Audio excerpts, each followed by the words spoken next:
నేను చెప్తా ఉన్నాను,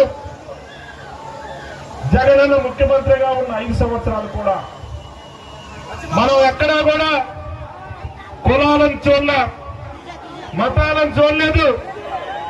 గ్రామంలో ఉండే ప్రతి పేద కుటుంబానికి సహాయం చేయాలనే ఏకైక లక్ష్యంతో పనిచేశాం.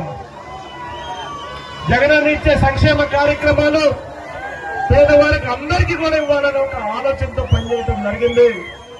కానీ మొన్న జరిగిన ఎలక్షన్స్ లో ఈ కూటమి నాయకులు, ముఖ్యంగా తెలుగుదేశం కానివ్వండి, బీజేపీ కానివ్వండి, జనసేన కానివ్వండి, వాళ్ళందరూ కూడా ఈరోజు ఈ రాష్ట్రంలో పేద వర్గాలని మోసం చేసిన మాట వాస్తవం కాదని అడుగుతా ఉన్నాను. సూపర్ 6 పేరుతోటి జగన్ ఇచ్చే సంక్షేమ కార్యక్రమాలు అన్నీ కూడా మేము ఇస్తాం, ఇంకా ఎక్కువ ఇస్తామని చెప్పి ఆశ పెట్టి అందరినీ కూడా నిలువున మోసం చేసిన పరిస్థితి. ఈరోజు ఈ కూటమి ప్రభుత్వం వచ్చి 2 సంవత్సరాలు అవుతా ఉంది. కానీ ఒక్కటంటే ఒక కొత్త పెన్షన్ ఇచ్చినారని కూడా నేను అడుగుతా ఉన్నాను. ఇంకా ఏం చెప్పాడు, ప్రతి పేద కుటుంబంలో చూస్తే అక్క చెల్లెలు ఎవరైతే ఉన్నారో వాళ్ళందరికీ కూడా నెలకి 1500 రూపాయలు ఇస్తాం, సంవత్సరానికి 18,000 రూపాయలు ఇస్తామని కూడా సూపర్ 6 లో వాళ్ళు హామీ ఇచ్చిన మాట వాస్తవం కాదని అడుగుతా ఉన్నాను. ఏమన్నా ఇచ్చారని కూడా అడుగుతా ఉన్నాను.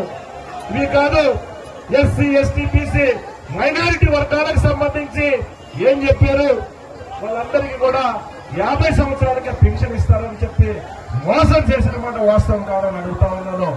ఇదే కాదు, ఈ రాష్ట్రంలో ఉండే పేద వర్గాలకు సంబంధించి చదువుకున్న పిల్లలందరికీ కూడా నిరుద్యోగ భృతి కింద 3,000 రూపాయలు ఇస్తాం, 20 లక్షల ఉద్యోగాలు ఇస్తామని చెప్పి ఇలాంటి హామీలు ఇచ్చి ఈ రాష్ట్రంలో పేద వర్గాలు అందరినీ కూడా మోసం చేసిన ఈ కూటమి ప్రభుత్వాన్ని కూకుట వేలతోటి ప్రకటించాల్సిన అవసరం ఉందని కూడా సందర్భంగా తెలియజేస్తా ఉన్నాను. వాళ్ళు చేసే అన్యాయాలు ఎవరైనా మాట్లాడితే ఈరోజు తప్పుడు కేసులు పెట్టి అక్రమంగా కూడా నిర్బంధించి ఇబ్బంది పెట్టే కార్యక్రమం చేస్తా ఉన్నారు.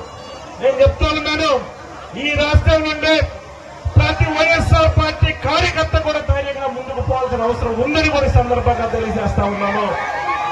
ఈ రాష్ట్రంలో ముఖ్యంగా వైఎస్ఆర్ పార్టీకి సంబంధించి ఏ కార్యకర్త మీద కేసులు పెట్టి ఇబ్బంది పెట్టారో ఏ ఒక్కరిని కూడా వదిలిపెట్టే ప్రశ్న లేదని కూడా సందర్భంగా తెలియజేస్తా ఉన్నాను. ఖచ్చితంగా దెబ్బకు దెబ్బ తీస్తాం. ఎక్కడ దాక్కున్నా కూడా ఎంత పెద్ద నాయకులైనా సరే వదిలిపెట్టే ప్రశ్న లేదు. వాళ్ళకు సంబంధించి ఈ అక్రమ కేసులు పెట్టే విషయంలో భాగస్వామ్యమైన ఏ ఉద్యోగస్తుని కూడా ఖచ్చితంగా చట్టం ముందు నిలబెడతాం. ఎందుకంటే ఈరోజు ఈ రాష్ట్రంలో చాలా గ్రామాల్లో వైఎస్ఆర్ పార్టీకి సంబంధించి కుటుంబంలో మానసిక క్షోభతోటి ఇబ్బంది పడతా ఉన్నారు. ఎందుకంటే వీళ్ళు సంక్షేమ కార్యక్రమాలు ఇవ్వరు, ఈ రాష్ట్రంలో ఏ కుటుంబాన్ని కూడా ఆదుకోరు. ఎవరన్నా మాట్లాడితే డైవర్షన్ పాలిటిక్స్ చేస్తారు. ఏదో ఒక విషయం చేసుకొచ్చి వాళ్ళకి సంబంధించిన మీడియాలో ప్రచారం చేసుకుంటూ ప్రజలని మభ్యపెట్టే కార్యక్రమం చేస్తా ఉన్నారు. ఇదంతా కూడా ప్రజలు గమనిస్తా ఉన్నారు. నేను చెప్తా ఉన్నా, ఇంకొక 2 సంవత్సరాలు మనందరం కూడా కలిసికట్టుగా ముందుకు పోదాం, ఒకరికొకరు తోడుగా ఉందాం. నేను చెప్తాం, ఈ రాష్ట్రంలో వైఎస్ఆర్ పార్టీకి సంబంధించి ఏ కార్యకర్తకు అన్యాయం జరిగినా గుర్తు పెట్టుకోండి, జగనన్న డిజిటల్ బుక్ కూడా రిలీజ్ చేశాడు, దాన్ని నమోదు చేయండి. ఏ ఒక్కరిని కూడా వదిలిపెట్టే ప్రశ్నే లేదు. నేను ఛాలెంజ్ చేసి కుటుంబ ప్రభుత్వాన్ని ఛాలెంజ్ చేస్తా ఉన్నాను. మీకు ధైర్యం దమ్ము ఉంటే మీరు చేసిన హామీలు ఏవైతే ఉన్నాయో సూపర్ 6 అమలు చేయండి. కానీ ఈ రకంగా మా పార్టీ కార్యకర్తల నాయకుల్ని ఇబ్బంది పెట్టే కార్యక్రమం చెయ్యొద్దు. ఇంకా ఓపిక పడతాం. మా కార్యకర్తలకి మా జగనన్న అండగా ఉండడు, నాయకులుగా మేముండం. ఎన్ని ఇబ్బందులైనా కూడా ఫేస్ చేస్తాం.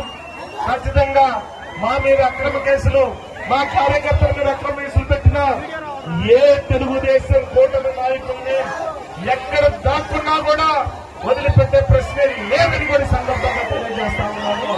మీరందరూ కూడా ధైర్యంగా ఉండండి. ఈ రాష్ట్రంలో పేద వర్గానికి న్యాయం జరగాలన్నా, ఈ రాష్ట్రంలో పేద కుటుంబాలకు సంబంధించి ఏదైనా సంక్షేమ కార్యక్రమాల రూపంలో మన కుటుంబాలను ఆదుకోవాలన్నా ఖచ్చితంగా మనందరం కలిసికట్టుగా జగనన్నని మళ్ళీ ముఖ్యమంత్రి చేసుకోవాల్సిన అవసరం ఉందని కూడా సందర్భంగా గుర్తు చేస్తా ఉన్నాను. జగనన్న చెప్పిన విధంగా 2.0 ఖచ్చితంగా వస్తుంది.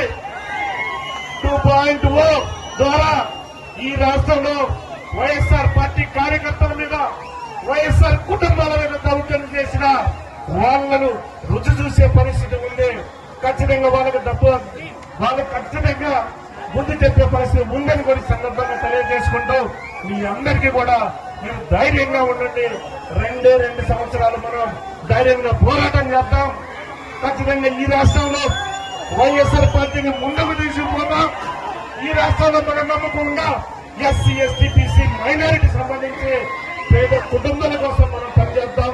జగనన్న ముఖ్యమంత్రి చేసుకుందామని కూడా సందర్భంగా తెలియజేసుకుంటూ మీ అందరూ